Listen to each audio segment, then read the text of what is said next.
Hello friends, today in this video I will show you how to save Word file on desktop, MS Word, Microsoft Word document if you want to save in your laptop or PC.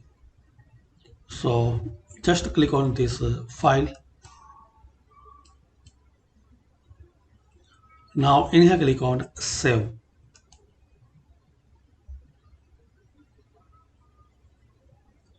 Now select destination where you want to save like desktop, downloads folder, documents, and also you can create a new folder.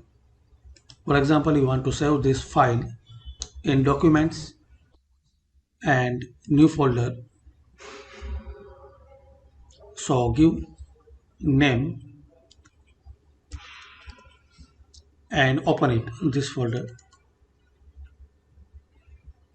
Now in here select save as type Word document.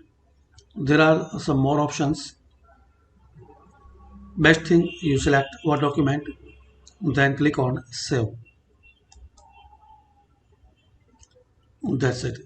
So like this guys, by the simple and easy steps we can know how to save Word file on desktop or laptop.